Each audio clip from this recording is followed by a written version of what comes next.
Hello again and good afternoon. This is a second part of the SvxLink builder, but it's after it's been built and working.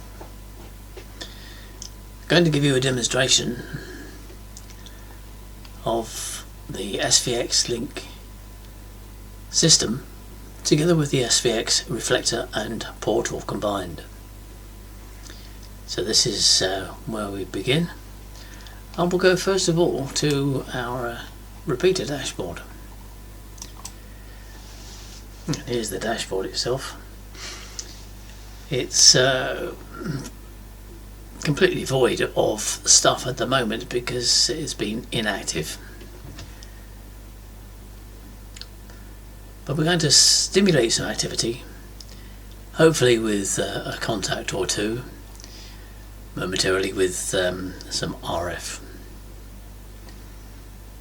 So what I've got in front of me here is my trusty Quansheng cheap and cheerful VHF UHF FM transceiver. Right, the repeater you see currently in front of you is a UHF repeater. It's fully connected to the SvxReflector, and it's also connected to SvxLink. So with a bit of luck we might even get somebody connect to us, we don't know. Let's just flip over momentarily to the portal, where we see that G4NAB-R is in fact connected into the reflector, and there are a limited number of stations active at the moment. There's no stations talking, shall we say.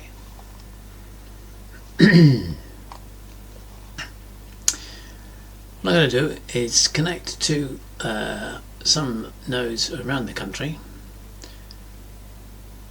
Before I do that, just to give you an indication of what's happened just that brief moment ago. One of the nodes that's connected to the reflector is HubNet, which, if many people in the UK will know, is a mixed mode entity which takes connections from various modes, nodes and otherwise, and enables a nationwide connection. Naturally, SvxPortal has taken advantage of this and become one of its subscribers.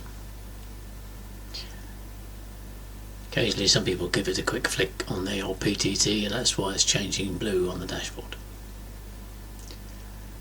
Okay, we'll now go to back to our own dashboard,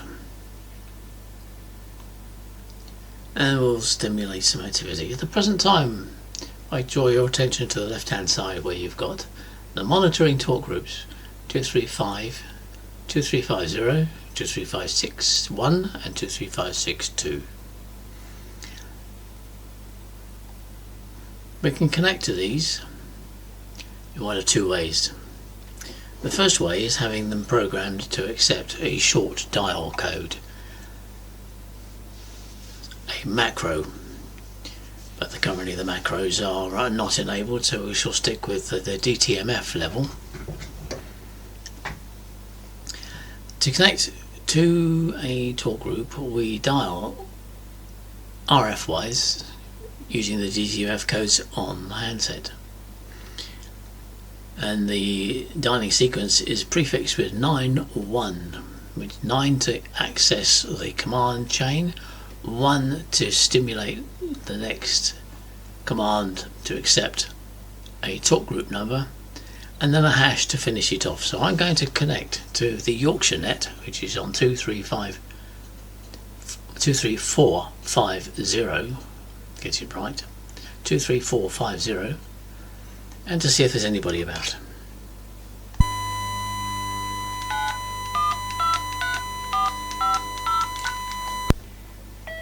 Talk group 23450. Okay, that's the active talk group on my repeater. Now I have to stimulate the activity across on the portal Good afternoon, G4NAB Golf 4 November Alpha Bravo is doing a demonstration. Appreciate a call back, G4NAB.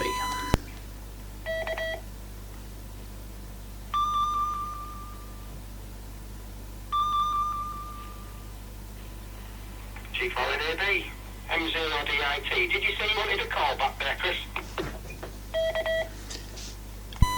Excellent, thank you very much, Josh. M0DIT G4NAB.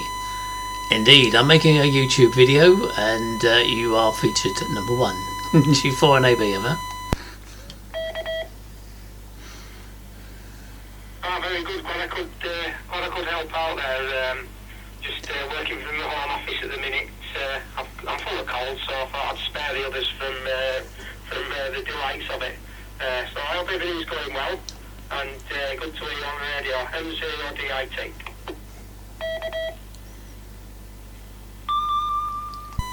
Fine business, Josh. M0DIT G4NAB. Thank you very much for the callback.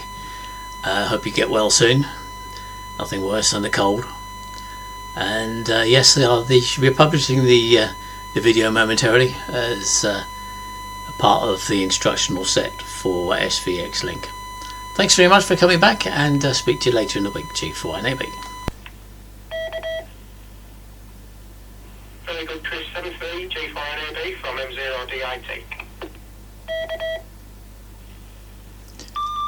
Now I can either disconnect physically or allow it to time out. I shall disconnect physically. 910 hash.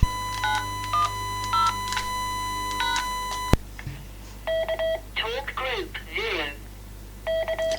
In doing so, you see that I have disconnected myself from that talk group, but the repeater is still doing its closing bongs. Golf 4 November Alpha Bravo repeater. And shuts down. It's as easy as that. And you can see now there is some activity on 23450 according to the dashboard. But because that talk group is not part of my repeater listening groups, it doesn't reopen again. So there is an advantage and a disadvantage of having fixed talk groups within the repeater. But each repeater in the network is completely standalone until such time as someone somewhere activates a talk group that's in their list. Some have different talk groups in their list. For example, the one below the blue line currently, GB3MH, has a talk group 23510, which is the southeast of England, and of course there's nobody active on that group either at the moment. But all those that have 23450 are now remaining active because there is some activity on that talk group. So it's quite interesting to know that you can have a QSO going on while you QSO elsewhere. If we flip back quickly to the repeaters dashboard, and you can see that now we've got some activity showing in the SvxReflector activity column, indicating that I was working through GB3KT repeater at the other end. Right, I'm now going to attempt the SvxLink connection through my mobile app of SvxLink, and I go to my favourites page where hopefully I should see my repeater, and I connect to my repeater. 4 November Alpha Bravo repeater activating SvxLink connected Golf 4 November Alpha Bravo. This is G4NAB. As you can see, it works. Two ways I can disconnect, as I can disconnect in the app, or I can disconnect on the repeater. Disconnecting on the repeater is done by hash. Golf 4 November Alpha Bravo disconnected. but it still leaves the EchoLink application live, so I'll push another hash. Deactivating EchoLink. EchoLink is also now disconnected. Now, the other application that is currently operational in here, of course, is the module meta information. So I'm going to ask the module to tell me what the weather is at Newcastle Airport. Activating METAR information. Newcastle Airport. Met report time 1350. Wind variable 01 knots. CAF OK. Temperature 10 degrees. Dew point 6 degrees. QNH 1039 hectopascals. If I want to select another airport, Southampton Airport. Met report time 1420. Wind 010 degree. At 12 knots. Wind in the vicinity 330 to 040 degrees. Visibility more than 10 kilometers. Clouds few 3,800 feet. Temperature 12 degrees. Dew point 5 degrees. QNH 1034 hectopascals. Deactivating METAR information. what can be gleaned from that is that there is quite a bit of significant high pressure around the country, which is more than likely indicative of enhanced propagation conditions on UHF and VHF. So, interesting to find out. I keep on getting these messages from DX maps and so on and so forth, so there's likely that is the case.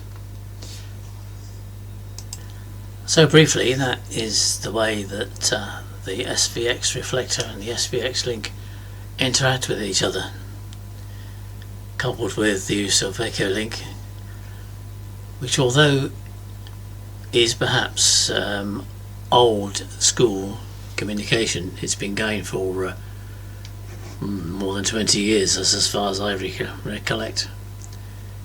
So it's a chance that it's remarkable that it's still going after all this time. So to incorporate it as a legacy piece of software within SvX server, it's a really good achievement. That's it for the moment. Maybe a third episode in due course. Bye for now.